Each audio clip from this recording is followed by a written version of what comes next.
Why was everyone ignoring her at the briefing table?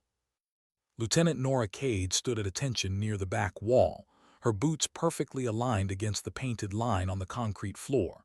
Around her, men laughed quietly, the sound low, sharp, like the hiss of a fuse burning toward something inevitable. She didn't react. She didn't need to. Every breath, every still second of silence was a calculation, a discipline. The kind that didn't require acknowledgement, just patience. At the front, Major Brett Hardwick shuffled through a folder of classified maps, pretending not to notice the tension building behind him. The room smelled of old coffee, sweat, and too many unspoken doubts. The air was heavy, like it carried judgment. And maybe it did.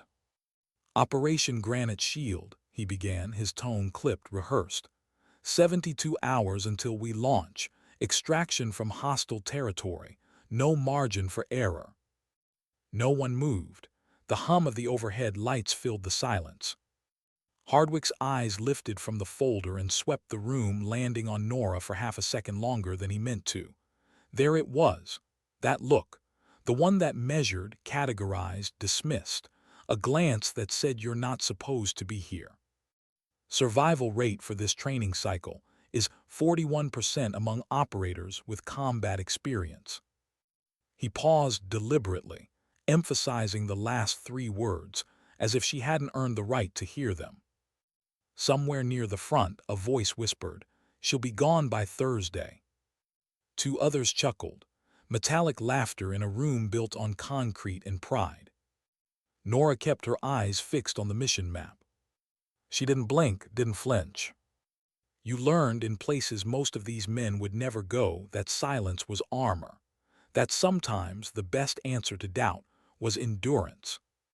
Colonel Vernon Ashford entered through the side door, his presence cutting through the room like cold wind. The chatter stopped instantly. Boots straightened, back stiffened. He carried himself like someone who had seen too many failures to expect anything else. "Lieutenant Cade," he said, reading her name like he was testing its weight. "You understand what you're asking to do here?" "Yes, sir." "This isn't basic training. It's not even advanced infantry school. 73 have attempted this course in the last 2 years. 30 made it through."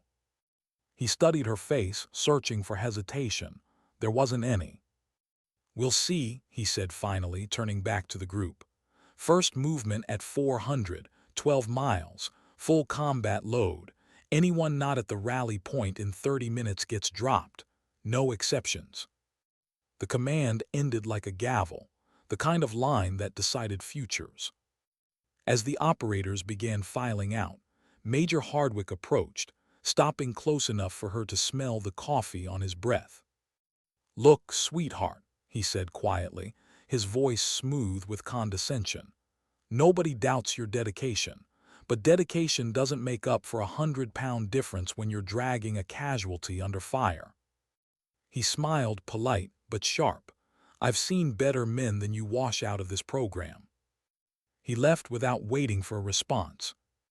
The room emptied, the echo of boots fading into the corridor, leaving her alone with the scent of doubt and the silence of expectations.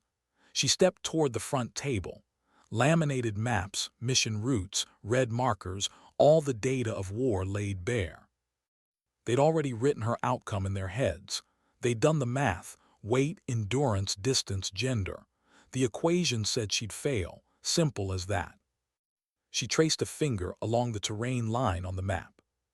Her lips tightened. They were calculating the wrong variable. 03:30 hours. The alarm shattered the barracks silence, but Norah was already awake. She'd been listening for 20 minutes to boots hitting the floor, lockers opening, canteens being filled. She lived this rhythm before. Different country, different insignia, same sound. She laced her boots, each knot deliberate, secured her tactical vest, checked her weapon, rechecked it. Muscle memory, not thought. The kind of preparation that didn't rely on nerves, just habit. Outside, the hallway lights buzzed like insects. "Morning, sweetheart," Major Hardwick's voice cut through the corridor. He leaned against the wall opposite her door, arms crossed. Sleep well." His grin was the kind men wore when they were waiting to be proven right. "Still time to save yourself the embarrassment," he added. "Nobody makes it through their first day. Not nobody like you anyway." Norah walked past him without a word. Her pack weighed 73 pounds. She'd carried heavier. Outside, the night air clung to her skin. The rally point was 200 yards from the barracks, an open stretch of dirt and gravel under the faint halo of floodlights. The formation of 16 operators waited in silence, silhouettes cut from steel and arrogance. Conversations died when she approached. Eyes tracked her, not hostile, just certain of her ending. Staff Sergeant Brennan checked his watch theatrically. "Set it for 6 a.m., he muttered to the man beside him. "That's when we'll be carrying her gear." Someone laughed, another nodded. The sound traveled, but Norah didn't respond. Colonel Ashford appeared from the dark like a ghost, uniform perfect, expression unreadable. He walked the line, stopping in front of her. "You're carrying standard load." "Yes, sir, 70 pounds minimum." "Actual weight?" 73, sir."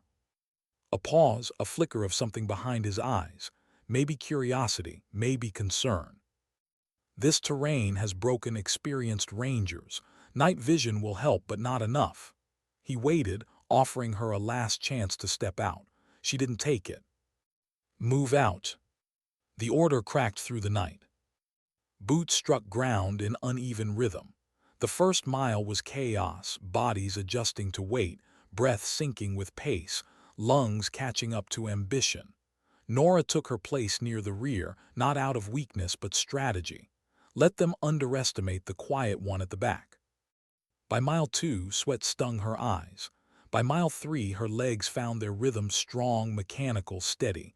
Around her, breath grew heavier. Jokes faded. Endurance started to separate pride from preparation. "Still here, sweetheart." Hardwick appeared beside her, his pace effortless. "Almost impressed, almost, but we both know how this ends." He waited for her to speak. She didn't. "You'll make it 5 miles, maybe 6. Then your body starts shutting down. Happens every time." His tone was absolute, like a scientist describing gravity.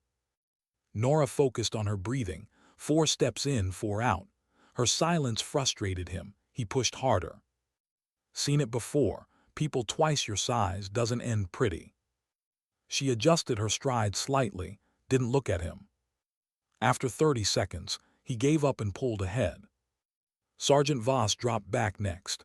"You're keeping pace," he said, almost surprised. Then quickly, "for now." He sped up again. No one wanted to be seen talking to her too long. The formation stretched thin across the darkness. The terrain began to climb. Rocks and brush clawed at boots. Someone stumbled, cursing. Someone else reached out to help, but Brennan's voice barked, "Keep moving." No one looked back. By mile 4, they were down to 14 still in line. The rest lagged behind, silent casualties of exhaustion. The air grew warmer, the horizon bruised with pre-dawn red. Norah's muscles burned not with pain but with memory. Every deployment she'd ever done came back in pieces. A desert road at 2 a.m., a dead radio, the taste of sand and silence. She had done worse for less reason. At mile 7, Corporal Dunor slowed beside her. "You're doing better than I expected," he admitted. His tone turned bitter. "But we haven't hit the real test yet. Wait for the obstacle course. They adjusted the standards for you." She didn't answer. He smirked, "Supposedly." The word hung like smoke. He moved ahead again. And behind him, Norah kept moving, the same pace, same rhythm. 1 more mile, then another, then another. When dawn broke, it painted the training zone in light that exposed everything: faces, fatigue, and truth. Colonel Ashford stood at the gate. His watch clicked softly. "Acceptable time," he announced. Translation: better than expected. Now the real work begins. The obstacle course stretched ahead like a monument to exhaustion. Metal, concrete, wood. built to break bodies and pride in equal measure. Hardwick raised his clipboard. First station wall sequence, 30-foot traverse, 8-foot walls, full combat load, 90 seconds. He looked directly at her. Some of you may find this challenging. There's no shame in recognizing your limitations early. The operators formed a line. Norah watched quietly as others went before her. Some cleared it easily, some barely made it. One fell and was immediately cut from the program. "Your turn, sweetheart," Hardwick called, thumb over his stopwatch. "Clock starts on contact." Norah stepped forward. Silence fell around her. She grabbed the first grip, hauled herself up and over, body moving with practiced efficiency. Second wall, third, fourth. No wasted motion, no panic, just precision. She dropped from the last wall, boots landing firm. Hardwick stared at the timer. 22 seconds left. He hesitated before speaking. "Acceptable," he muttered, wrote it down harder than necessary. The next few stations came fast. Rope climb, monkey bars, weighted sprints. Everyone designed to prove her wrong. Everyone failed. By the third test, murmurs started to ripple through the ranks, quiet recalculations. Maybe she's stronger than she looks. Maybe she's done this before. By the fourth, disbelief turned to silence. The sun rose higher, the air thickening with heat. Sweat dripped into her eyes. Her arms trembled, her lungs burned, but she didn't stop. Not once. When she dropped from the final platform, Hardwick's pen didn't move. Colonel Ashford watched from a distance, his face unreadable. "Adequate," he said finally, but there was something else in his tone now, a hint of respect he hadn't planned to give. Major Hardwick, though, wasn't finished. "Let's not get carried away," he snapped. "Physical performance doesn't equal combat readiness. The real test starts tonight. Tactical operations, leadership under fire, that's where experience matters." His voice rose, carrying for everyone to hear. "That's where she'll show what she really is." Norah stood silent, her eyes forward. Because that's where he was right. She would show them what she really was. But not in the way he expected. Somewhere deep in her file, the one with most lines blacked out, lay the answer. The reason JSOC had sent her here under another name. The reason even Ashford didn't know what she was capable of. They called her sweetheart. They wouldn't for long. Why did Colonel Ashford look at her that way? The question lingered long after the morning drills ended. He hadn't said anything, just a glance, brief but weighted. The kind that measured more than muscle endurance or wall-climbing speed. The kind that asked, "Who are you really, Lieutenant Cade?" Norah didn't answer it, not even to herself. She didn't need to. In her world, truth was a classified asset, protected, compartmentalized, and buried where no one could reach it. The sun had turned brutal by midday. The operators sprawled in whatever shade they could find, peeling off gloves, pouring warm water down dust-choked throats. The training zone shimmered like glass. Conversations came in fragments. "She's fast but too clean. Nobody that clean on first attempt." Hardwick's pissed, she ruined his stats. "Still think she's gone by Thursday." "Not sure anymore." Norah sat alone by the concrete wall, helmet resting beside her, canteen half empty. The isolation wasn't punishment, it was habit. Years of learning that silence attracts less curiosity than small talk. Her eyes followed the horizon, nothing but heat, haze, and barbed wire. Somewhere out there was the next test. Somewhere out there, the math would change again. Major Hardwick's voice broke the stillness. "Lieutenant Cade." She looked up. His shadow fell across her boots. "We need to talk." He crouched down, forearms balanced on his knees. His expression was different, less smug, more calculating. "Your performance this morning raises some questions. Questions about your background, your preparation, your exposure." Her tone stayed even. "My record is available through proper channels, sir." "That's funny," he said. because proper channels seem to end at a clearance level higher than mine. His jaw tightened. Makes it hard to know if I'm training a candidate or evaluating a setup. I followed procedure, sir. I applied, I was accepted. Sure you were, he said, standing. And the president just walks his own dog. He left before she could respond, not that she would have. Words weren't her weapon, time was.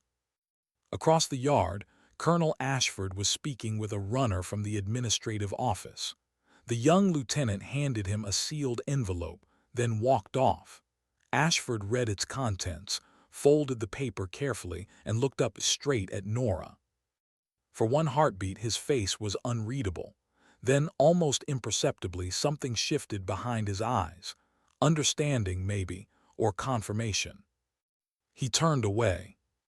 Norah watched him go, the envelope still in his hand, and knew exactly what it contained. A reminder that her presence here wasn't an accident. It was a test. But not of her. The sky was black again when the loudspeaker crackled to life. Attention all operators. Tactical simulation briefing in 90 minutes. Full combat load, simulated hostile engagement. Assemble in Mission Room 1. Norah stood, checking her gear, methodical as always. Each weapon part oiled, each strap adjusted. Precision wasn't pride, it was survival. Around her, boots thudded, laughter returned, tension masked by bravado. Inside the briefing room, the atmosphere was thick. Maps glowed under cold fluorescent light. Colonel Ashford stood at the front, his voice steady. Tonight's exercise, hostage extraction from fortified compound. You'll operate in 4 teams of 4, full mission coordination. Hostile force role players have freedom of engagement. You adapt or you fail. Major Hardwick stepped forward, clipboard in hand. His tone carried that deliberate edge again, the one that dared her to flinch. Team assignments. He read the first 3 quickly, pairing veterans with veterans, rookies with known performers. Then he paused.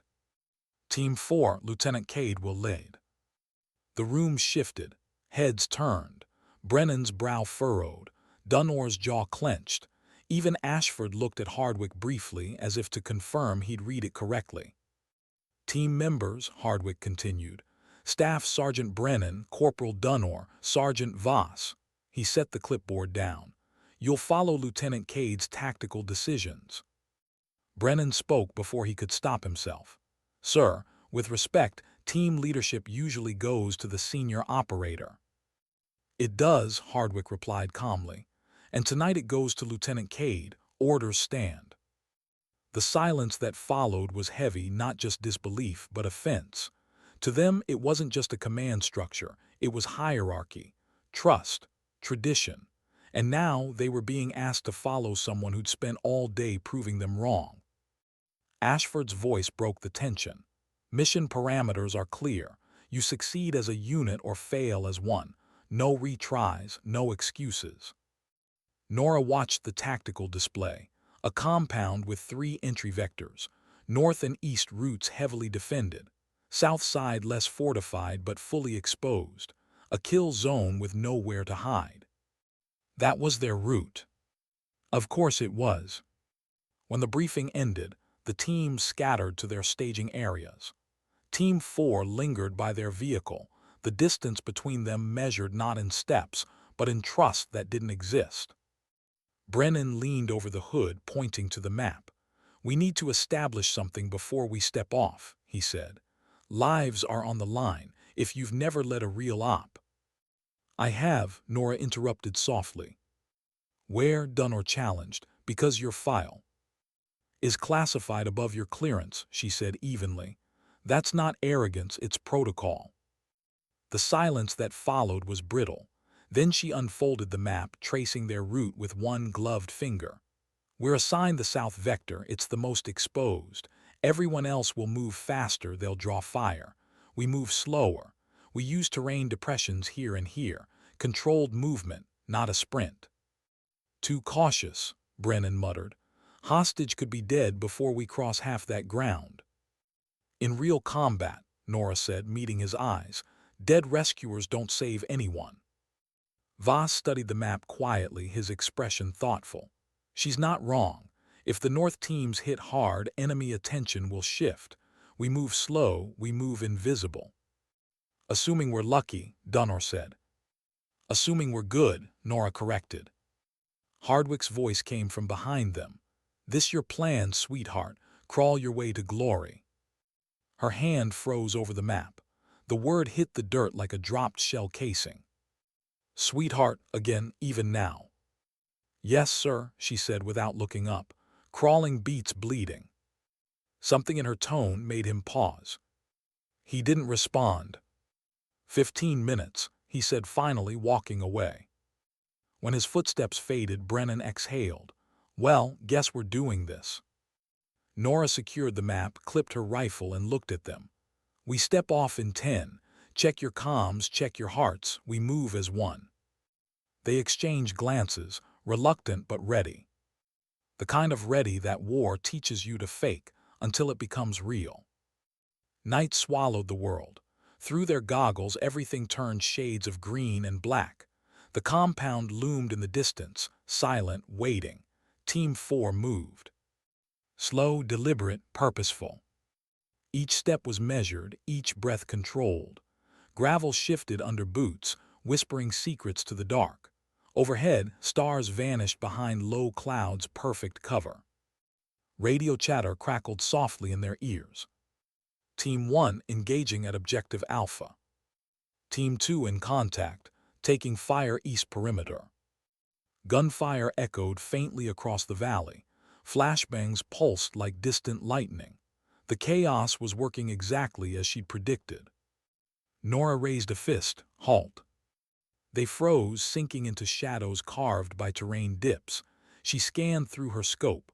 Guards on the northern wall moved fast, shouting. The southern tower turned its light toward the noise, away from them. Windows opening, she whispered. Move. They advanced in controlled bursts, one operator moving while the others covered, leapfrogging through darkness. Time stretched and contracted. Each second felt stolen. Lieutenant, Brennan hissed, we're behind timeline. Timeline's irrelevant if we're dead, she replied. Patience keeps you breathing. They reached the maintenance building, 30 meters from the compound's heart. The sounds of battle were louder now, echoing off concrete. Somewhere out there, teams 1 and 2 were being torn apart by their own speed. Norah peered through a gap in the wall, 2 guards at the main entrance. Tired, distracted. We can't cross open ground head-on, she said. We use the storage containers. 1 man moves, 2 cover. That'll take forever, Dunor whispered. It'll take 8 minutes, she corrected, calm, and it'll get us there alive. Brennan hesitated, then nodded. Your call, Lieutenant. They moved exactly as she planned, shadows among shadows, silent between heartbeats. Voss took point, his movements efficient. Brennan followed, Dunor next, Norah last, the pattern of survival. Through the earpiece came command chatter, garbled, frantic. Team 3 compromised. Multiple hits. Extraction aborted. Ashford's voice sharp and cold. Team 4 report. Norah pressed her radio. Still moving. No contact, no compromise. Silence, then unexpectedly, copy that. The colonel's tone had changed, stripped of doubt, maybe the first crack of belief. They reached the final container. 30 meters of open ground separated them from the hostage building. 2 guards still posted. The gunfire from the north masked their noise. Perfect timing. Brennan left guard. Voss right, suppressed on my mark. Both men steadied. Breath, aim, patience. 3, 2, 1. 2 soft thuds of simulated rounds. 2 guards down. Move, Norah ordered. She and Dunor sprinted across, backs low, reached the door, locked. Breaching charge, Dunor asked. Too loud. She knelt, pulling a small toolkit from her vest. 30 seconds. He stared. You're kidding. 25, she murmured. The lock gave a soft click. She pushed the door open, rifle ready. The hostage, a role player, sat bound to a chair. eyes widened at her approach. She cut the restraints cleanly. "Can you move?" "Yes." "Then move." They slipped back into darkness. Brennan and Voss covered their retreat. The compound was chaos now, alarms, shouting, simulated explosions. But the southern vector remained quiet, forgotten. They reached the outer field, their extraction point glowing faintly through night vision. No casualties, no compromise, objective secured. Team 4 reporting, Norah transmitted. Hostage extracted, all members operational. Static, then Ashford's voice. Team 4 returned to rally point. The debrief room felt colder than the night outside. 3 teams sat in silence, marked with the fluorescent tags of simulated casualties. Team 4 entered last, escorting their hostage. The air shifted as they walked in disbelief mixed with something heavier, respect. Colonel Ashford stood at the front beside Hardwick, who looked like a man searching for logic that didn't exist. The tactical display flickered to life. Team 1, Ashford began. Eliminated within 7 minutes, predictable approach, predictable result. He tapped the screen. Team 2 pinned down, overextended, combat ineffective. Team 3 reached objective but failed extraction. He turned. Team 4 slowest advance, longest timeline, 0 casualties, successful extraction. No one spoke. "Lieutenant Cade," he said finally, "walk us through your decisions." She stepped forward, voice steady. "Speed kills in fortified terrain. The other teams drew focus. We used their noise to mask deliberate movement. Terrain depressions gave concealment. We advanced under the assumption that patience outlives panic." A snort from the back, too cautious for real combat. Norah turned her head slightly. In real combat, the dead don't debrief. That shut him up. Ashford's mouth twitched, almost a smile. "Major." Hardwick stepped forward reluctantly. Lieutenant Cade's team demonstrated tactics inconsistent with standard doctrine. Advanced infiltration methods, lock bypass, adaptive timing. Those aren't skills taught here. "Are you suggesting she cheated?" Ashford asked quietly. "I'm suggesting she's been trained elsewhere." The colonel studied her. "Lieutenant, have you conducted real infiltration ops before?" Her answer was simple, "Yes, sir." "How many?" Enough that this felt familiar. The room fell silent. Ashford exhaled slowly. "That aligns with what I received earlier." He reached into his jacket, pulling out the sealed envelope. "Command sent me this today. One sentence. She is exactly what you think she is, but you are not cleared to know the details." Whispers rippled through the room. JSOC, black operations, shadow assignments, everyone was thinking it, no one dared say it. Hardwick's face drained of color. "You're telling me she's been special operations qualified this whole time?" Ashford nodded once. "I'm telling you she's here for reasons above our pay grade, and that maybe, just maybe, we've been the ones being evaluated." The silence after that was almost reverent. For the first time since she'd stepped into that room 2 days ago, nobody called her sweetheart. Nobody called her anything at all. Later in the dim barracks, she sat on her bunk, stripping and reassembling her rifle in silence. The others whispered in nearby rooms, not mocking this time, but wondering. Who was she really? Why was she here? And what kind of missions did she come from? Lieutenant Drummond appeared at her doorway, ration pack in hand. "That was impressive," she said softly. "You didn't just pass their test, you rewrote it." Norah gave a faint smile. "I wasn't trying to." "Maybe not," Drummond said, "but you did." She hesitated, eyes narrowing. "Whatever they sent you here for, it's not training, is it?" Norah didn't answer. Drummond nodded anyway, "Didn't think so." She left quietly. The door clicked shut behind her. Norah stared at the rifle on her lap, her only constant companion through too many lifetimes. Outside, the night hummed with wind and distant generators. They called her sweetheart. Now they called her something else, though none of them dared say it aloud. Why was she still being tested if she'd already proven herself? The question haunted the air long after the briefing room emptied. She won the mission no one thought she'd survive. She'd commanded respect she didn't ask for, yet the orders kept coming.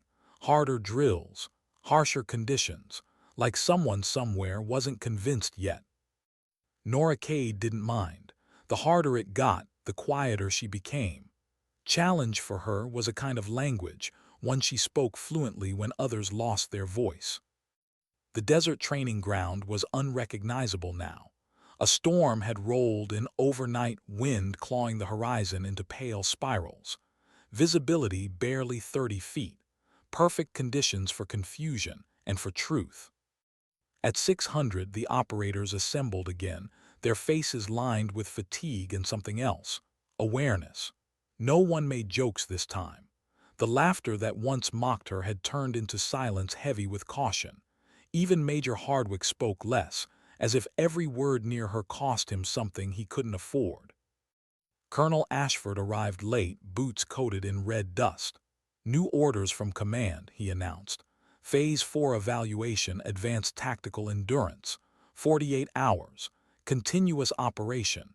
No scheduled rest, no resupply. You'll be dropped in teams with simulated objectives. Extraction only upon completion or failure. He looked directly at Norah. You'll lead Alpha Team. A murmur rippled through the group. Alpha was always the benchmark team, the one designed to fail if leadership faltered. Ashford continued. Objective: locate, secure, and extract an HVT package. Time window: 24 hours.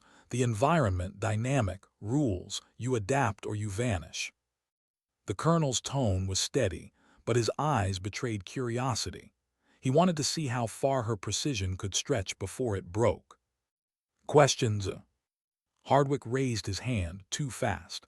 Sir, with all due respect, this phase has historically been led by people we thought we understood, Ashford interrupted. That's the problem. No one spoke after that. The helicopters left them in the middle of nowhere, a desolate stretch of mountains where every ridge looked like another lie. Wind screamed through the valleys, carrying sand like shards of glass. Norah's team moved in single file, packs heavy, eyes scanning for threats. Brennan followed second, still skeptical but quieter now. Dunor carried comms. Voss, rear guard, his breathing calm and measured. No talking, not unless it mattered. Their first checkpoint was an abandoned communication station, just concrete skeletons and rusted towers. The perfect place for an ambush. Clear it, Norah ordered softly. They moved in, clearing each room with textbook precision. Nothing but echoes and dust. Brennan found the first clue, a broken radio beacon flashing weakly. Norah crouched beside it, studying the faint blue light. Signals repeating, she murmured. Old encryption, NATO format but stripped. Whoever planted this wants us to think it's friendly. Could be part of the test, Dunor said. Could be, she replied, or it's something else. Her eyes lingered on the horizon. A strange unease had settled inside her, a familiarity she didn't want. The kind that whispered, you've walked this ground before. Hours blurred together. Hunger became background noise. Fatigue turned into rhythm. They navigated cliffs, ravines, dry riverbeds that looked like scars on the land. At sunset, they reached a canyon with walls so high the sky narrowed into a strip of fatting gold. The wind died there, too quiet. Movement, Voss whispered. He pointed toward the ridge. Silhouettes, 4 of them. Role players, Dunor asked. Not ours, Norah said. Positions too real, spread formation, overwatch angle. Brennan frowned. Command wouldn't risk live fire in a test. They would if they wanted realism, she said. He looked at her sharply. You sound like you've seen that kind of realism before. She didn't answer, just motioned silently, a hand signal from a school none of them had ever attended. Within seconds, her team melted into cover, perfectly synchronized. Even Brennan followed without question this time. The figures on the ridge moved closer, armed, methodical, not training blanks, real weapons. Norah's pulse slowed instead of quickening. She aimed down her sight, exhaled slowly. The world narrowed to lines, wind, and breath. Every motion came from memory older than this assignment. Two left, one high, one trailing. Her finger brushed the trigger just enough, but she didn't fire. She whispered into comms, "Stand down, observe, don't engage." They watched in stillness as the unknown team crossed the canyon, no insignia, no identification. Then they vanished into the storm. Brennan finally spoke. "You think this is part of the test?" She shook her head. "No, that's the test, seeing if we'd panic." Voss studied her expression. "And if they weren't blanks?" "Then command sent us into live territory," she said. "Wouldn't be the first time." The words came out colder than she meant them to. The silence that followed was the kind that holds both fear and awe. By midnight the temperature dropped fast. The wind returned, howling through rocks like a warning. They built minimal shelter, heat signature low. Norah sat awake, rifle across her knees, eyes on the dark ridge beyond camp. Her mind drifted where it shouldn't, to faces long gone, names that had never existed on paper, to missions where silence wasn't protection but punishment, where one wrong move ended not in failure but burial. "Can't sleep either." She looked up. Voss sat beside her, his breath visible in the cold. "Sleep's a habit," she said quietly. "I unlearned it years ago." He nodded. "Hardwick doesn't get it. None of them do. You move like someone who's seen both sides of command, the orders and the aftermath." She smiled faintly. "Aftermath leaves deeper marks." He studied her for a long moment. "You ever think about walking away from all this?" She glanced at him. "Every day. Then I remember who doesn't get to." They sat in silence, listening to the wind tear through the canyon, the kind of silence that said more than words ever could. At dawn they found the package, or what was left of it. A crate half buried in sand, marked with coded symbols. Not military issue. Inside, encrypted drives, a blood-stained patch, and a photo of a man in civilian clothes, face familiar in the worst way. Brennan stiffened. "Is that—" "Yes," Norah said before he could finish. "That's the man we lost in Karat Province 2 years ago. But he was declared KIA." "He was," I wrote the report. The wind rose suddenly, as if the earth itself wanted to erase the conversation. Dunor knelt beside the crate. "So what's this mean?" "It means the mission isn't a simulation anymore," Norah said. "Someone's using our training to cover retrieval of real intel." Brennan swore under his breath. "Command's playing games with us." She looked up toward the empty sky where their extraction chopper should have been. "No, someone's playing games with command." They moved fast after that, heading for high ground where signal range might return. Every sound felt louder, boots on gravel, breath against fabric, the whisper of something unseen. At noon the first shot rang out. Not simulated, not a blank, a sharp, cracking report that sliced through wind and silence alike. Dust exploded near Brennan's boot. "Cover," Norah shouted.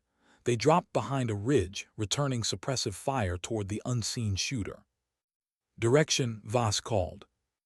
"East Ridge, elevated position." She adjusted her scope, scanning the rocks. Nothing. Whoever was firing knew the terrain, knew them. Second shot closer. Stone chips grazed her cheek. Brennan cursed. "They're not part of this exercise, are they?" "No," she said, "they're not." Her voice stayed calm, but inside, something cold uncoiled. That old, familiar focus she'd buried deep, the one that had once kept her alive when entire squads didn't come home. "Smoke left flank," she ordered. "Dunor signaled drone sweep. We need eyes." He fumbled with his controls, but the signal blinked red. "Jammed." "Of course it is," she muttered. They're not here to test, they're here to erase. Brennan stared at her. Erase what? Me, she said simply. And for the first time they saw it not fear, not anger but understanding. Like she'd been waiting for this. She switched her rifle to single fire, adjusted 3 clicks down, 2 right, listened for breath, waited for movement, then fired once. The echo rolled across the canyon. Silence followed. Threat neutralized, she said quietly. Move. They climbed the ridge where the shot came from. The sand was blood-stained, dark and real. No role-player vest. No training ID. Just a body in foreign fatigues and a patch that wasn't supposed to exist on U.S. soil. Brennan knelt shaken. This is impossible. Norah crouched beside him, staring at the insignia, her voice barely a whisper. Not impossible, just classified. They reached extraction 4 hours later. The helicopter arrived late, too late.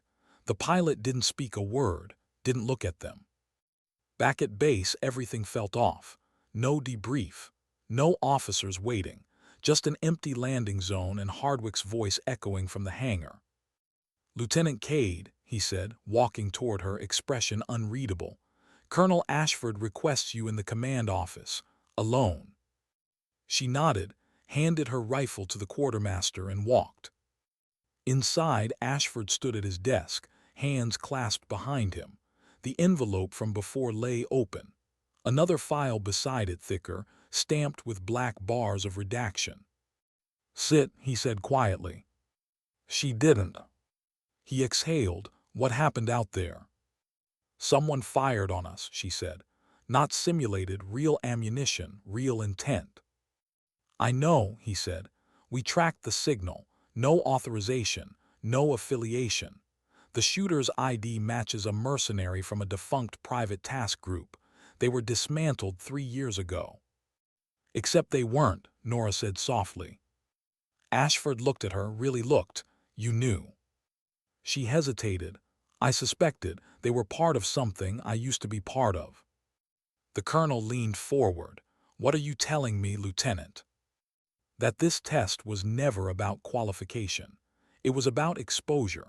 Someone's trying to see if I'd still respond like I used to, if I'd still remember how to kill. His silence was long and heavy. And did you? She met his eyes. I remembered too easily. Ashford leaned back slowly. You're not supposed to exist, are you? No, sir, she said. Not officially. Outside the command office, the base was alive again, distant orders, engines humming, wind cutting through metal. But inside, the air stood still. Ashford finally spoke. Command wants you on indefinite standby. You'll remain attached to this unit until further notice. Standby, she repeated. For what? He didn't answer, just closed the file. As she turned to leave, he said quietly, For what it's worth, Cade, if someone tried to erase me, I'd want to be you. She stopped, half-smiled, then walked out.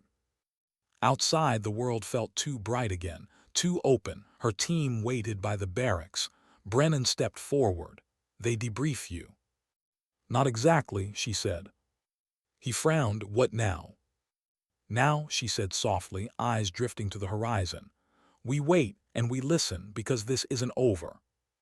The wind carried her words into the distance, scattering them among the echoes of drills and the ghosts of those who didn't make it. Somewhere out there, someone had tried to end her story. They'd forgotten one thing. She'd already learned how to survive erasure. Why was the base suddenly locked down? No alarms, no briefing, just the sound of boots and closed doors, the kind of quiet that meant something had gone very, very wrong. Norah Cade stood outside the comms building, watching soldiers move like ghosts, no eye contact, no explanations. The American flag above the command post hung limp in the stale morning air. 3 hours ago, she'd woken to find her access badge deactivated. 2 hours ago, an officer she didn't recognize escorted her rifle out of the armory for maintenance. 1 hour ago, Major Hardwick was seen entering Colonel Ashford's office with a file marked Incident Report 37A unauthorized lethal engagement. And now silence. She leaned against the railing, eyes tracing the horizon. Dust storms gathered out there, same as always. But inside the wire, the real storm was forming. She'd seen this kind before, when the military didn't know whether to reward you or bury you. Lieutenant Cade. Colonel Ashford's voice cut through the corridor like a verdict. He stood in the doorway of the command center, looking tired, too tired. Inside. She followed him into the operations room. The blinds were drawn. Two intelligence officers sat at the table, laptops open, faces unreadable. Hardwick leaned against the far wall, arms crossed, his usual arrogance replaced by something tighter, fear maybe. Ashford gestured for her to sit. "Lieutenant, do you know why you're here?" "I can guess," she said. "Try me." The engagement in the mountains, the mercenary, the data crate, someone asking the wrong questions. "Maybe," he said carefully, "or maybe the right ones." He opened a folder. After-action analysis confirmed your report, live fire, unauthorized contact. But what they found on that crate, that's the problem. He slid a photo across the table. Grainy, satellite feed. A facility buried deep in desert terrain, its coordinates blacked out. "This was taken 6 months ago," Ashford said. "Off the grid, unsanctioned." Norah looked at it once and stopped breathing. She knew that place. He saw it in her eyes. "You recognize it." Silence. Hardwick pushed off the wall. She damn well should. That's from Project Solace, the black site operation her file doesn't mention. Norah didn't look at him. "You shouldn't know that name." "Oh, I know plenty now," he said. "Command ran a deep trace. You weren't supposed to exist after 2018, were you? Operative Cade status, deceased, mission KIA. Ashford's gaze didn't waver. "You were part of Solace." She nodded once. "Not part lead." The air went still. Even the hum of the machines seemed to pause. Ashford leaned forward slowly. "That project was wiped, files destroyed, personnel listed as casualties. What was it?" Norah looked past him, eyes far away. "It started as psychological reconnaissance, a small team embedded in conflict zones to gather behavioral data on insurgent groups. But it wasn't research. It was something else." "Define something else," Hardwick snapped. She met his eyes. "It was manipulation. We didn't just observe conflict, we controlled it. Fed intel, rewired communications, pushed factions against each other. Collateral wasn't a mistake. It was a tool." Ashford's jaw tightened. "And your role?" "I coordinated field operations," she said. "Decisions came from above. I executed them, until I realized the people dying weren't the targets, they were the evidence." Her voice cracked on the last word. She hadn't planned for it to. "You shut it down," Ashford said quietly. "No," she whispered. "I tried, they shut me down." Hardwick stepped closer, tone cold. "So you faked your own death?" "No," she said. "They did it for me. My final transmission was tagged as compromised. The base was bombed 6 hours later. Command blamed insurgents. Everyone gone except me." "And they buried the record," Ashford said, realization dawning. "Reclassified you under a new ID, sent you here as a test case." Norah nodded slowly. "Someone wanted to see if I'd still follow orders, or if I'd expose what they buried." She looked at Ashford. "Now you know why they sent me to your program, Colonel. They wanted to see if ghosts still bleed." The colonel leaned back, rubbing his face. "Jesus Christ." Hardwick slammed a hand on the table. "You realize what you're admitting to? Unauthorized field command, classified intel exposure." "Don't lecture me about authorization," she said sharply. "You've never been ordered to burn civilians because their coordinates fit an equation." The room went dead quiet. Ashford stood. "That's enough." Norah's gaze softened. "You asked what solace was, sir. It wasn't about warfare, it was about obedience." That night they placed her under informal observation. Meaning she wasn't in a cell, but every step echoed under watchful eyes. The barracks were too quiet. She sat on her bunk, boots still on, staring at her hands. The calluses never went away, neither did the blood underneath. Outside, the wind hit the windows with a dull, rhythmic tap, like memory knocking to be let back in. At 2200 hours, she heard a soft voice at the door. "Lieutenant." It was Sergeant Voss. "They won't let us talk," he whispered, "but we heard about Solace, about what you did." She didn't move. "Then you understand why they can't let me stay." He shook his head. "No, ma'am, we understand why you have to." She looked up. His face was honest, too honest for this world. "You saw what happened out there," he said. "You saved us. Whatever you were part of, it doesn't erase that." Her voice softened. "The world doesn't care who saves it, only who it can blame." He swallowed. "If they try to move you, we'll stand with you." Her smile was faint but real. "You won't get the chance." Because she already knew, moves like this never ended with tribunals. They ended with silence. The next morning, the base lost power. Every screen went black. The perimeter alarms failed. Communications cut out mid-transmission. Within 10 minutes, confusion turned to panic. Ashford stormed into the control room. "Backup generator now." Technicians scrambled. Hardwick appeared, holding a tablet. "Colonel, this isn't an outage, it's an extraction protocol. Someone's accessing secure servers remotely." "From where?" "Internal," he said grimly. "Command level." Ashford's eyes flicked toward the far hallway, the one leading to the observation barracks. "Cade," he said under his breath. They ran. The door to her room was open. Inside, empty cot, open locker, uniform folded neatly on the bed. Her ID badge lay on top of it, nothing else. Hardwick cursed, "She's gone." Ashford scanned the desk, a small drive flashing faint blue. He picked it up. A message played on the screen. "You were right, Colonel. This wasn't a test. It was cleanup. They came for data, not me. I'm going to finish what Solace started and end it for good. If they ask, tell them the ghost finally went home." Ashford clenched his jaw. "She's not running." "No," Hardwick said, "she's hunting." By nightfall, military police had sealed the perimeter. Search drones swept the valley, infrared scanning every canyon. Nothing.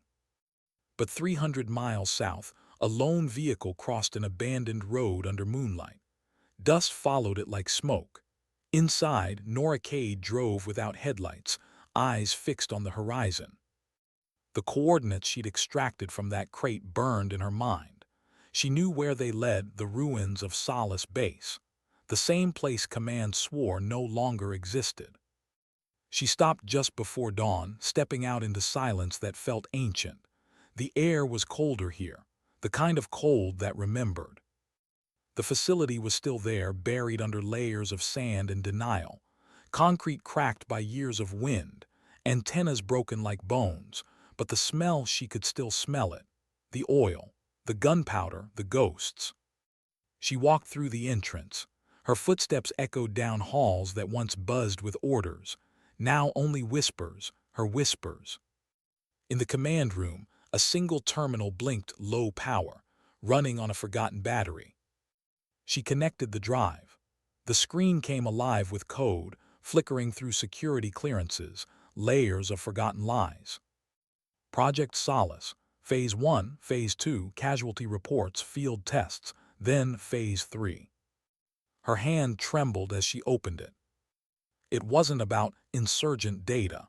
It was about behavioral conditioning. Not on enemies, on operatives. They'd used soldiers, her team, as test subjects, controlled their fear response, reprogrammed loyalty through neural exposure protocols. They hadn't been testing tactics, they'd been rewriting humanity. And she'd led them straight into it. Her knees buckled. She fell against the console, gasping. Faces she'd buried years ago flashed behind her eyes. Martinez, Clark, Rana, All of them trusting her, all of them dead because she'd believed the mission mattered. Now she understood, it hadn't been war, it had been science. She pressed one key, delete all. The computer asked for confirmation. She typed yes. Every file, every secret, every equation gone. The screen went dark. Outside, the first light of morning broke over the desert. For the first time in years, she didn't feel watched, just empty. Back at base, Ashford received a short transmission through the emergency line. No location data, just voice. Colonel, it's done. Solace is over. Don't look for me. If command asks, tell them she died doing what they couldn't, telling the truth. The line went dead. Ashford stood there, hand frozen over the receiver. Hardwick entered behind him, breathless. Any word? Ashford turned. She ended it. Hardwick frowned, meaning there's nothing left for them to control. He looked out the window. The desert stretched endlessly, quiet and gold under rising sun. Somewhere out there she was gone, or maybe finally free. Ashford spoke softly, almost to himself. Sometimes the bravest act isn't fighting the enemy. He paused. It's facing what you helped create. Why did she come back?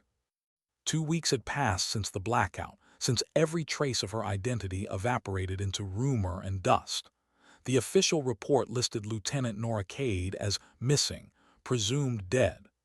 Yet in a world that measured worth by obedience, death was sometimes the only way to live freely. But freedom, she discovered, wasn't quiet. It followed you like an echo that refused to die. She slept in safe houses that weren't safe, ate rations older than their packaging, moved at night through cities that forgot her name but not her shadow. Each day was distance, each mile a question. What's left when the mission ends but the guilt does? On the 15th night, a message reached her through the back channels of the same network she'd once helped build. 5 words, no signature. ASHFORD in trouble, come home. She stared at the screen for a long time. Home was a word she didn't have anymore, but Ashford had been the only one who looked at her without flinching, the only one who hadn't tried to own her truth. And somewhere deep inside, beneath the layers of scar tissue and silence, that mattered. Back at the base, the mood had turned poisonous. Colonel Ashford was under investigation. Dereliction of command, they called it, though everyone knew it was cleaner language for something uglier. His decisions during the Solace incident, his failure to contain the subject known as Cade, were now classified as complicity. Hardwick had taken temporary command, and he wore the new authority like a medal he hadn't earned. Search perimeters extended to 300 miles, he said, standing before the command table. Drone coverage on 24-hour cycle. If she's alive, we'll find her. If not, then at least command can close the file. Ashford, seated opposite, didn't respond. His eyes were hollow, voice barely a whisper. You don't close ghosts, Major. You just learn to live with them. Hardwick's jaw tightened. With respect, sir, ghosts don't steal encrypted drives and erase government projects. Ashford looked up, tired but calm. And yet here we are still afraid of one. The room fell silent. Hardwick turned away, pretending to study the monitors. He wouldn't admit it out loud, but he'd started to feel it too, the sense that Cade was still out there, watching. That she wasn't done. 2 nights later, she proved him right. The outer motion sensors flickered at 200 hours. No alarms, just a brief static pulse on the security feed. Hardwick dismissed it as wind. But when the morning came, every drone in Hangar 3 was gone. No sign of forced entry, no footprints, just the faint scent of fuel and a single note left taped to the wall. If you want to know the truth, stop looking at me. Start looking up. Ashford found it first. He didn't hand it to Hardwick. He folded it into his pocket and walked out toward the airfield, where the sunrise bled across the horizon like old memory. He didn't need to ask where she was going. He already knew.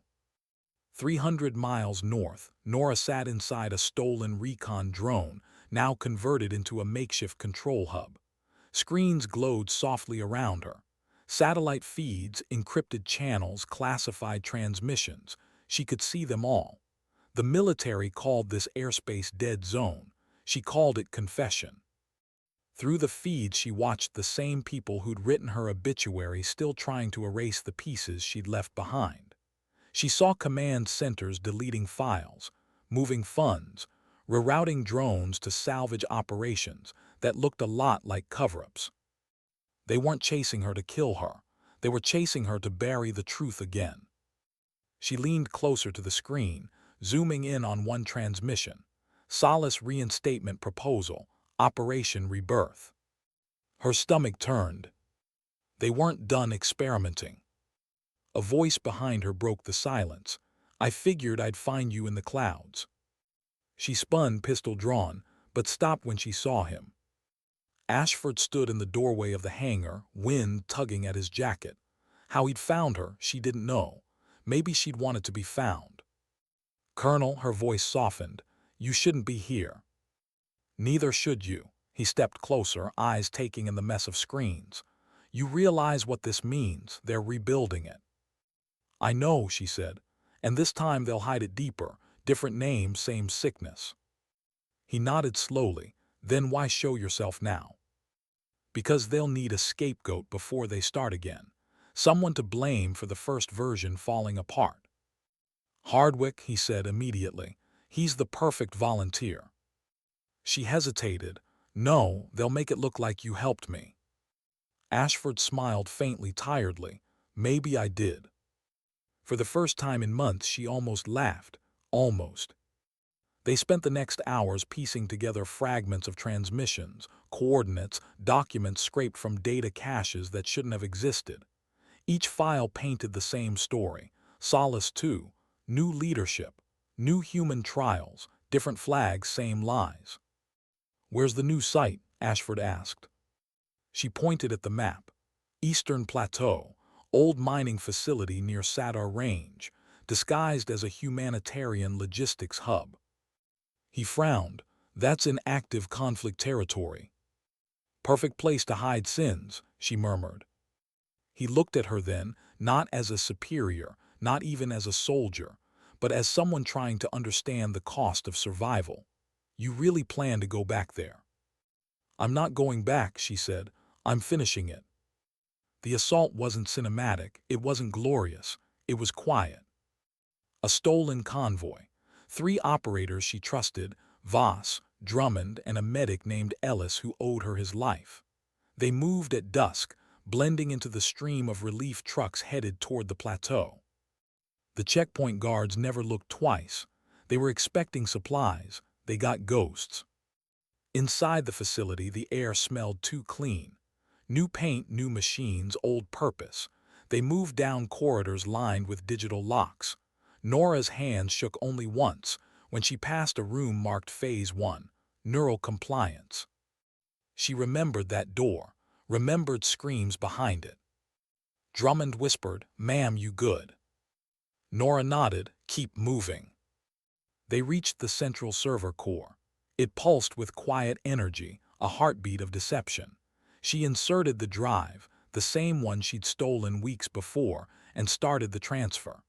Lines of code spilled across the screen, bleeding truth into circuits that had only known control. Voss kept watch. We've got 10 minutes before someone notices. 7's all I need, she said. Outside, engines roared, Hardwick's units, faster than expected. He'd followed Ashford's trail, and now the hunter had become the cleanup crew again. Through the comms, his voice thundered. Lieutenant Cade, stand down. You're trespassing on federal property. She smiled grimly. Funny, I thought it was mine. Don't make this harder, he warned. You think you're saving lives, you're destroying stability. Stability built on silence, she said. No thanks. Gunfire shattered the stillness. Voss returned fire, Drummond dragging the medic to cover. Sparks lit the corridor. Norah kept typing, each key a heartbeat, each second a choice. Download complete, the screen flashed. Upload pending.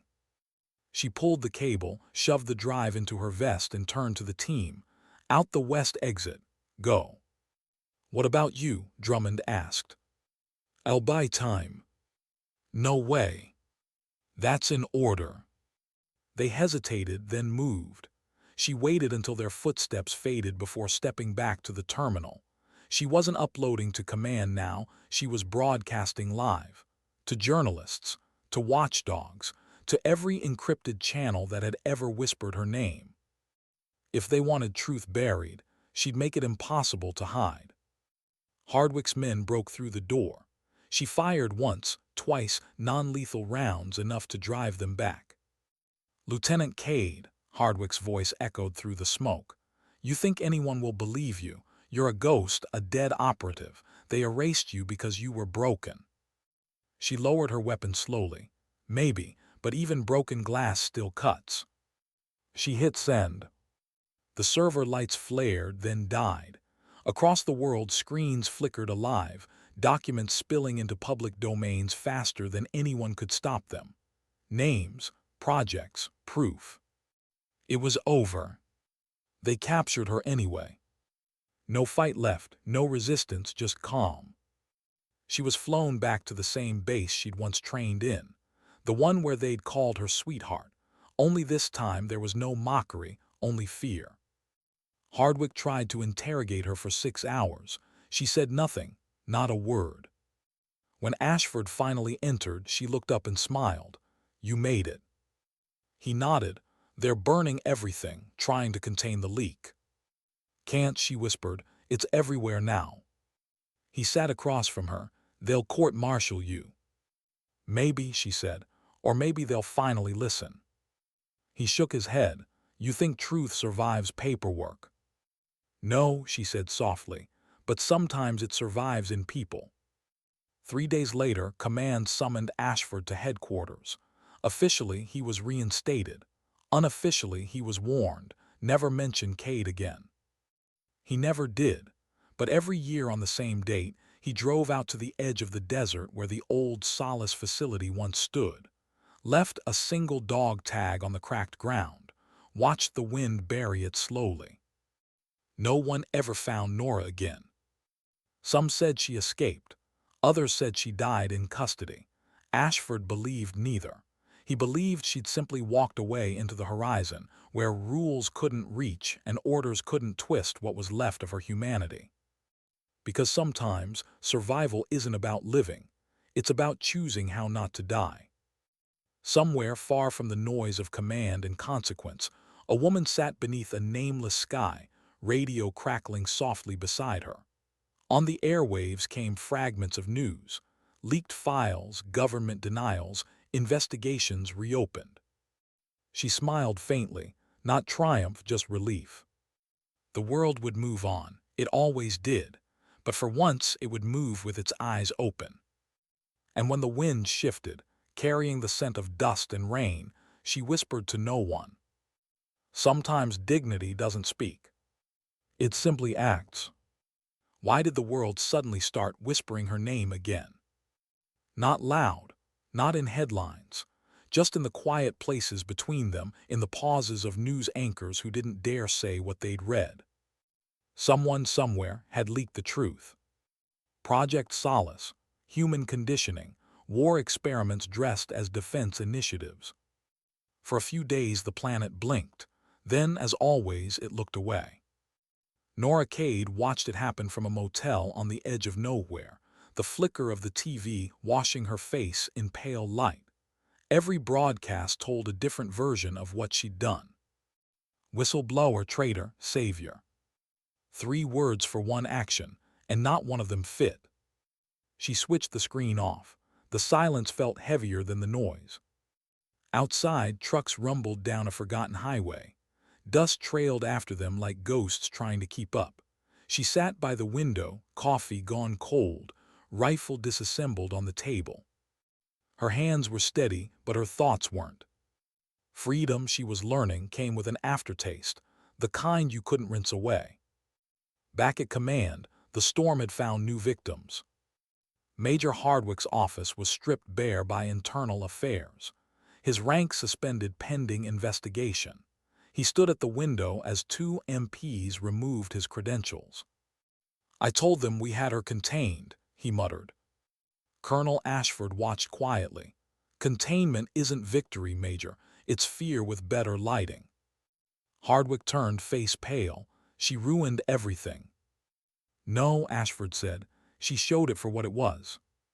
When they took Hardwick away, the base felt lighter and somehow lonelier. Truth had a habit of taking more than lies ever did. Norah moved east. The coordinates she carried weren't from solace or command. They were from memory. A village in the Sadar Range, once caught between two armies, her first deployment, her first lesson in the cost of obedience. She remembered every detail.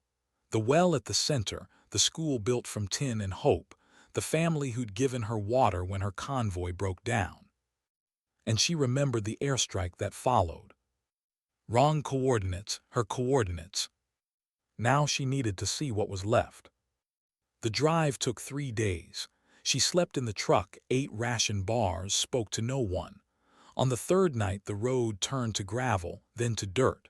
By dawn, the mountains opened into the valley she'd been running from. There it was, or what was left. The village was smaller now, half rebuilt, half remembered. Children chased a worn soccer ball between the ruins. Women hung laundry from lines strung through bomb-scarred windows. Life had returned, cautious but stubborn. She parked at the edge and stepped out. The moment her boots touched the dust, memories hit like recoil. She wasn't wearing a uniform anymore, but the weight felt the same. An old man approached first, cane tapping against the stones. His eyes narrowed, then softened. "You look lost, traveler." "Maybe I am," she said. He studied her face. "You've been here before." Her throat tightened. "A long time ago." He nodded slowly. "Most who come back want to forget. You look like someone who wants to remember." She swallowed. "Is there a teacher here named Rafiya Khaled?" The old man smiled faintly. "There was. She runs the school again, end of the road near the hill." Norah thanked him and walked on. Each step was a confession. Every brick, every burned wall whispered things she'd spent years pretending not to hear. At the hill, the school stood exactly where she'd left it, rebuilt from scrap, roof patched with tin and determination. Laughter spilled through open windows. She stopped at the gate, heart hammering. Then softly, "Rafiya." A woman turned. Older now, face lined with sun and survival.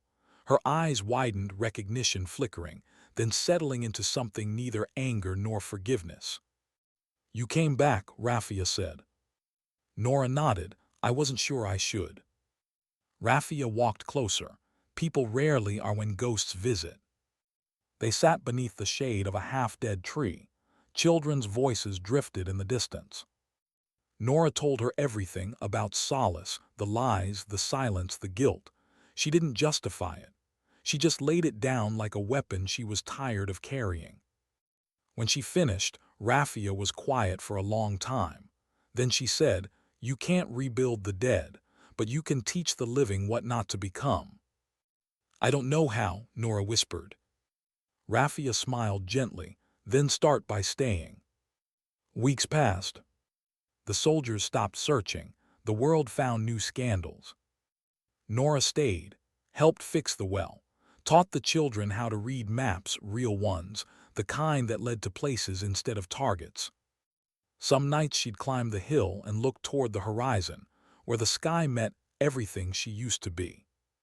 And for the first time, the silence didn't hurt. Ashford sent a letter once. No return address, just a line written in his steady hand. "They've closed Solace for good.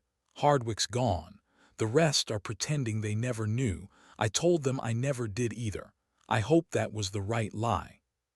She folded it carefully, placed it under a stone near the school. Some truths didn't need to travel anymore. But peace, she learned, doesn't erase instinct. It just asks it to wait. One afternoon, A convoy rolled into the valley, UN Logos relief workers.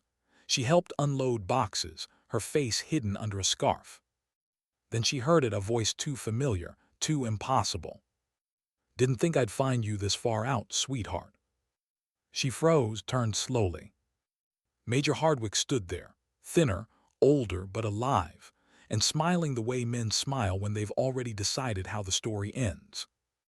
"Relax," he said, raising his hands. "No soldiers this time, just me. Got tired of being the villain in someone else's report." "What do you want?" she asked quietly.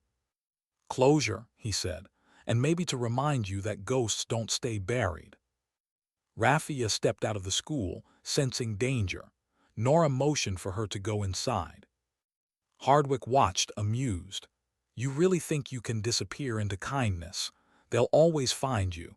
People like us don't get redemption. We just get remembered wrong." She looked at him, tired but steady.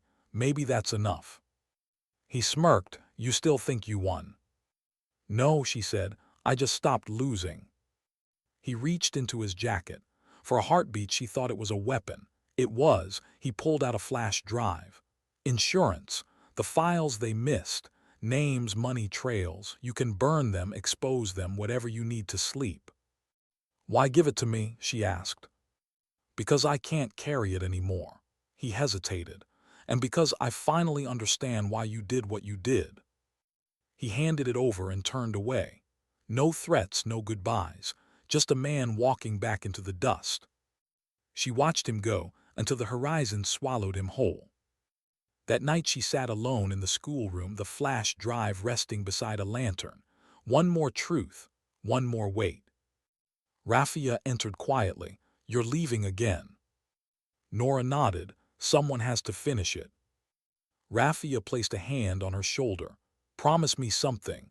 When you're done fighting, come back." Norah managed a small smile. "I think I already have." At dawn she walked out of the valley carrying nothing but that drive. The sun rose behind her, painting the world gold. For the first time the road didn't feel like escape. It felt like purpose. In the voice of a narrator, the wind might have said. She wasn't chasing forgiveness anymore. She was chasing balance, the kind that only comes when you stop asking who was right and start becoming what's left. Back at the base, Colonel Ashford read the latest transmission from Central Command. Case closed. All records sealed. He smiled faintly, knowing how little that phrase meant now. The truth was out there, scattered in fragments in villages rebuilt, in children who'd learned to read maps without fear, in one soldier who refused to stay erased. He whispered to the empty room, "You were never just a ghost, Cade. You were the reminder that ghosts are made, not born." Somewhere beyond radar and jurisdiction, a small boat crossed the gulf toward the eastern border. Norah sat at the bow, scarf whipping in the wind, flash drive clenched in her hand. Ahead lay another conflict, another beginning. She wasn't a hero. She wasn't even sure she was good. But she was honest now, and that, she decided, was close enough. The sea shimmered under morning light. She closed her eyes, felt the spray on her face, and let the world turn without her for once. Voiceover close. Maybe she never came home. Maybe she was never meant to.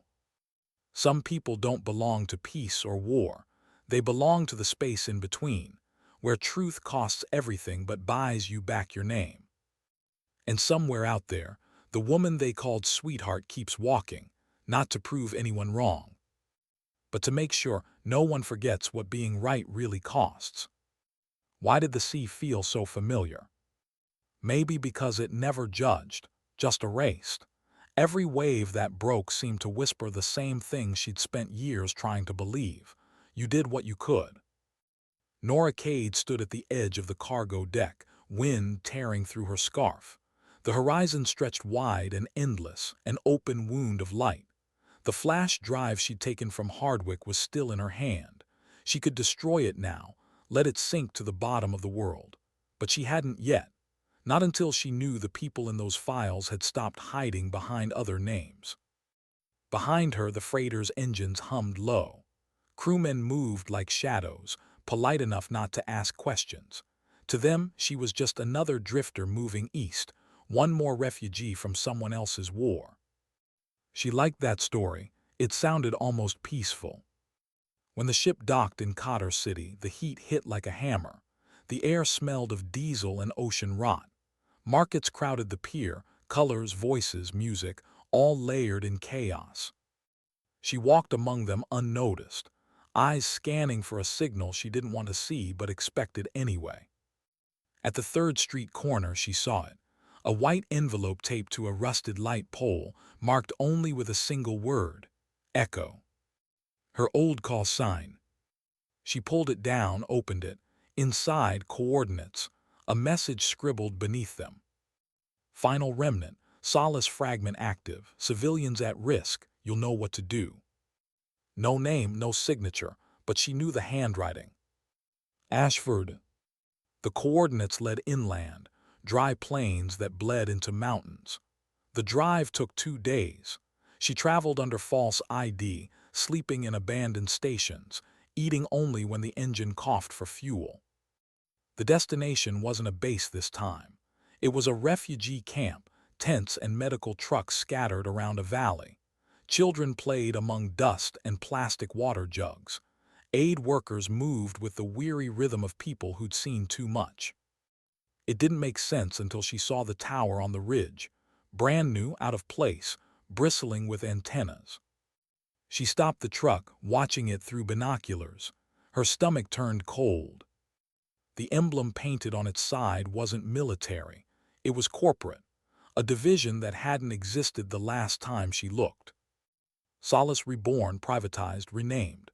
A machine wearing charity's face. And below it, civilians being herded toward the building for medical screening. She moved fast. Nightfall gave cover. Old habits returned like muscle memory. Silent breath, soft step, heartbeat syncing with the dark.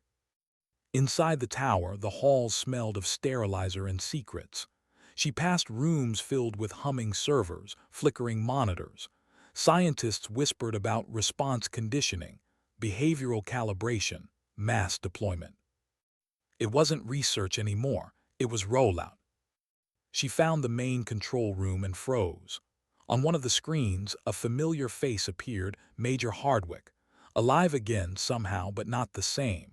His voice piped through the speakers, calm, rehearsed. Welcome to the next phase of human security. Solace failed because it relied on loyalty. This version will rely on control. The staff listened like disciples. Norah felt her chest tighten. So he hadn't handed her the flash drive to end it. He'd used it to build it again. The first guard saw her before she wanted him to. The shot was instinct, quiet and efficient. She caught his body before it hit the ground. Old training, cruel and perfect. One down, too many left. She slipped into the control room as Hardwick's recorded speech looped. The scientists turned too late. Everyone out, she said, now. They hesitated. One reached for an alarm. She leveled her weapon. I said out. They scattered. She approached the console, scrolling through files. Each one was worse than the last. Biofeedback implants, psychological mapping, neural obedience protocols for crowd control. The same sin, just dressed in new uniforms. She found the main power relay and pulled the cover. The wiring inside pulsed faint blue. Can't kill what you don't understand, a voice said behind her. She turned slowly. Hardwick stepped out of the shadows, pistol in hand, face lined but smiling. You really thought you ended it, didn't you? I hoped I did, she said. He shrugged. You can't end an idea, sweetheart. You just move it to a different lab. She winced at the word. You're still using it. He laughed softly. Habit, you were always the sentimental one. They circled each other, the room filled with low humming and history. You built this, she said, after everything. I perfected it, he corrected.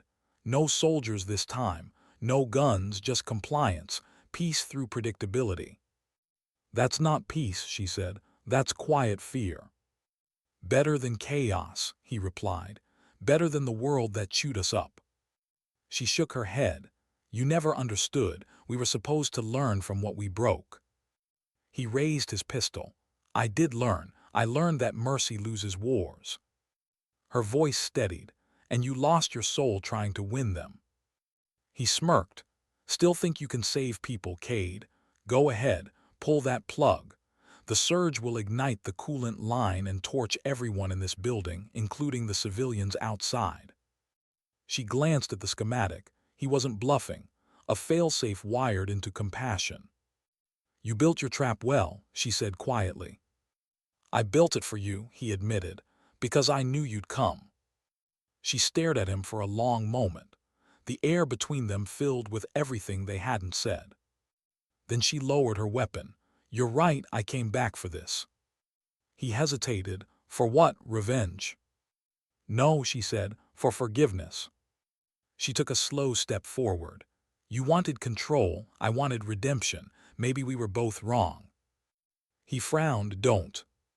But she already had. She reached for the manual override, a separate circuit hidden under the panel, the one she designed years ago in case something like this ever happened. Hardwick's eyes widened. What are you? Ending it the only way it stays ended. She turned the key. The lights exploded white. Outside, the valley lit up like dawn arriving too early. The tower cracked from within, power surging through overloaded circuits, tearing data apart faster than fire. Civilians looked up, frightened but unharmed, as flames climbed skyward. The tower collapsed inward, swallowing its own secrets. When the smoke cleared, the facility was gone. Only dust and quiet remained. Rescue teams searched for survivors. They found none inside. But at the edge of the ruins, a single scarf fluttered from a broken beam, dust-stained crimson. 2 months later, in a hearing room half a world away, Colonel Ashford sat before a panel of silent officials. Project Solace has been neutralized, one said. All personnel accounted for except one. Ashford nodded. Then it's done. The official closed the folder. You understand this discussion never happened. He smiled faintly. It usually doesn't. As he stood to leave, a messenger entered, young, nervous, holding a small package. For you, sir, no sender. Inside was a flash drive, the same one Cade had carried. He plugged it into his laptop that night, heart steady, breath uneven. One file appeared, a recording, her voice. If you're hearing this, it means I did it right this time. Don't let them rebuild it again, Ashford. And don't mourn me, I made my choice. Tell them the truth finally cost enough to be worth something. Static, then silence. He leaned back, eyes burning, whispering into the empty room. Godspeed, sweetheart. Weeks later, news footage showed the refugee valley blooming again. Aid convoys brought food instead of fear.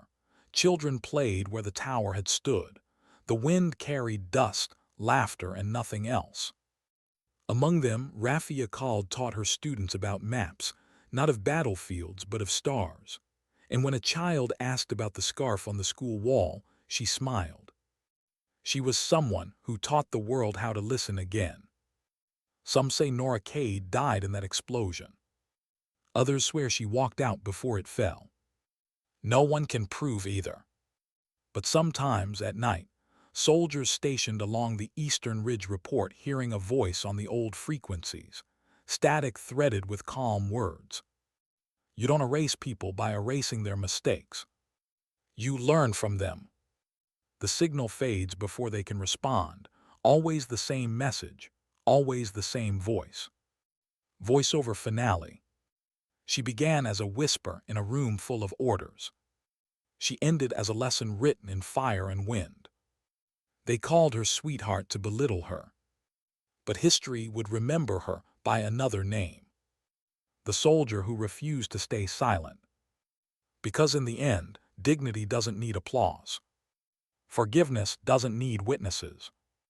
And truth Truth only needs one person brave enough to carry it.